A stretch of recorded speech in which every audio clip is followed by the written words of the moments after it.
নমস্কার, আমি তোমাদের জয়দেব শাস্ত্রী। উত্তর থেকে ঈশান বাস্তুমতে জেনে নিন 10 দিকের গুরুত্ব। আমাদের চারপাশে মূল দিক 4টি, পূর্ব, পশ্চিম, উত্তর ও দক্ষিণ। এছাড়াও আছে আরও 4টি কোণ। এগুলি হলো বায়ু, ঈশান, আগ্নেয় ও নৈঋত্য কোণ। পাশাপাশি আকাশ ও পাতালকেও দুটি দিক হিসাবে ধরা হয়। জেনে নেওয়া যাক বাস্তুমতে বিভিন্ন দিকের গুরুত্ব ও তাদের অধিপতিদের বিষয়।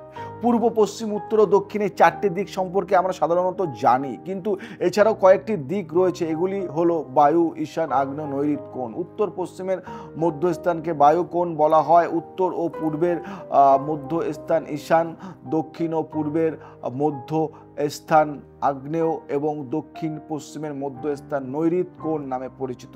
এইভাবে মোট 8টি দিক রয়েছে। পাশাপাশি আকাশ ও পাতালকেও দুটি দিক হিসাবে গণ্য করা হয়। তাই ধর্মীয় শাস্ত্রে 10 দিকের উল্লেখ পাওয়া যায়। বাস্তুশাস্ত্রে প্রতিটি দিকের নিজস্ব গুরুত্ব রয়েছে।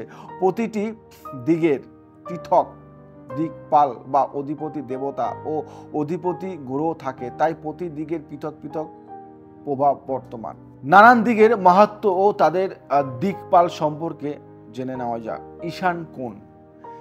ঈশান কোণ উত্তর ও পূর্ব দিকের মধ্যস্থানকে ঈশান কোণ বলা হয়। এদিকের অধিপতি দেবতা বা দিকপাল মহাদেব। শিবের অপর নাম ঈশান, তাই এই দিককে ঈশান কোণ বলা হয়। এই দিকের অধিপতি গ্রহ বৃহস্পতি। বাস্তু অনুযায়ী এই দিকে দরজা জানলা তৈরি করা অত্যন্ত শুভ। এই স্থানকে পবিত্র মনে করা হয়। এদিকে কখনো আবর্জনা ও ভারী জিনিস রাখতে নেই।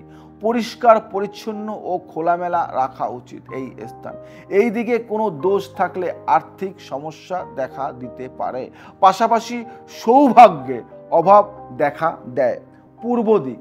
এই দিকের দিকপাল ইন্দ্র এবং অধিপতি গ্রহ সূর্য। পূর্ব দিককে পিতৃস্থানের প্রতীক মনে করা হয়। বাস্তু অনুযায়ী এই দিককে খোলামেলা রাখা উচিত।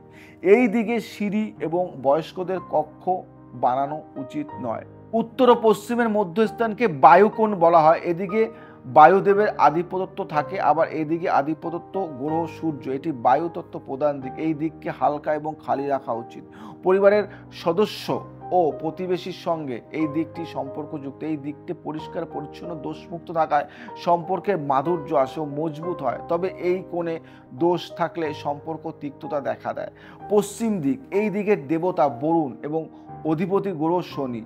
এই স্থানকে অধিক খোলামেলা বা বন্ধ রাখতে নেই। পশ্চিম দিকে ভারী বস্তু রাখা যেতে পারে। এই দিকে কোনো দোষ হলে গৃহস্থ জীবনের সুখের অভাব দেখা দেয়। এর পাশাপাশি ব্যবসায়িক সম্পর্কে সমস্যা দেখা দেয়। প্রবেশদ্বার পশ্চিম দিকে হলে বাস্তু উপায় করতে হয়। এক্ষেত্রে প্রবেশদ্বার সাজিয়ে রাখা উচিত। উত্তর দিক। দেবতাদের কোষাধ্যক্ষ কুবের উত্তর দিকের দিকপাল। এই দিকের অধিপতি গ্রহ বুধ। বাস্তু অনুযায়ী উত্তর দিককে খালি ও খোলামেলা রাখা উচিত। এটি ধন বৈভব প্রদানকারী দিক। এদিকে কোনো দোষ হলে ব্যক্তি আর্থিক সমস্যার জর্জরিত থাকে, অর্থের অপব্যয় হয় এবং অর্থাভাব দেখা দেয়।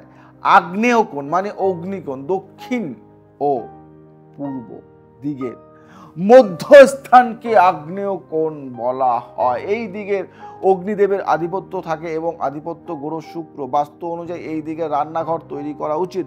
পাশাপাশি এদিকে আগুনের সঙ্গে সম্পর্কযুক্ত এবং বৈদ্যুতিক উপকরণ রাখা যেতে পারে। এই দিকটি দোষমুক্ত থাকলে সকলের স্বাস্থ্য ভালো থাকে। তবে এই কোণে দোষ বা অশুভ প্রভাব থাকলে পরিবারের সদস্যদের স্বাস্থ্যে কুপ্রভাব পড়ে।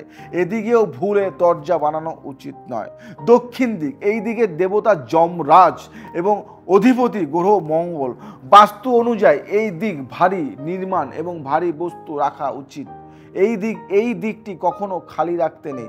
দক্ষিণ দিকে দরজা বানানো উচিত নয়। বাস্তুশাস্ত্রে দক্ষিণমুখী বাড়ি শুভ গণ্য করা হয় না। এদিকে প্রবেশদ্বার বাড়াতে হলে বাস্তু উপায় করা উচিত। নৈঋত্য কোণ। ভালো করে ভাববে এটা। দক্ষিণ পশ্চিমের মধ্যভাগকে নৈঋত্য কোণ বলা হয়। এই দিকের অধিপতি দেবতা নৈঋত্য এবং অধিপতি গ্রহ রাহু ও কেতু। এই দিকে জলের স্থান রাখা উচিত নয়, আবার এই দিকে দরজা খোলা উচিত নয়। এই দিকটিকে উঁচু এবং ভারী রাখলে শুভ ফল লাভ করা যায়। ঊর্ধ্ব দিক। আকাশকে ঊর্ধ্ব দিক বলা হয়। ব্রহ্মা এই দিকের অধিপতি। বাস্তুশাস্ত্রে এই দিকের অধিক মাহাত্ম্য স্বীকার করা যায়। বেদ মতে কিছু চাইতে হলে ব্রহ্মার কাছ থেকে চাও, তার কাছ থেকে চাইলে সমস্ত কিছু লাভ করা যায়। তাই মনে করা হয় ঊর্ধ্ব দিকে মুখ করে প্রার্থনা করলে তা পূর্ণ হয়। বাস্তু অনুযায়ী বাড়ির আশেপাশে বৃক্ষ, বাড়ি, মন্দিরে ছায়া পড়লে বাড়িতে বসবাসকারী ব্যক্তির উপর প্রভাব পড়ে।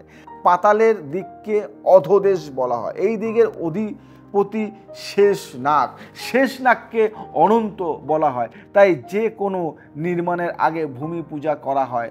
বেসমেন্ট, কুয়ো, গোপন পথ ইত্যাদির প্রতিনিধিত্ব করেন শেষ নাগ। এছাড়া বাস্তুশাস্ত্র অনুযায়ী বাড়ির নিচের বস্তুর প্রভাব বাড়ি ও তাতে বসবাসকারী ব্যক্তিদের উপর পড়ে। তাই গৃহ নির্মাণের পূর্বে এসব ভালোভাবে যাচাই করে নেওয়া উচিত। জমির ভেতরের মাটি হলুদ হলে এটি ভাগ্য বৃদ্ধি করে। এরকম বহু কিছু বাস্তু সম্বন্ধে জয়দেব শাস্ত্রী দিন দিন ভিডিও দেবে।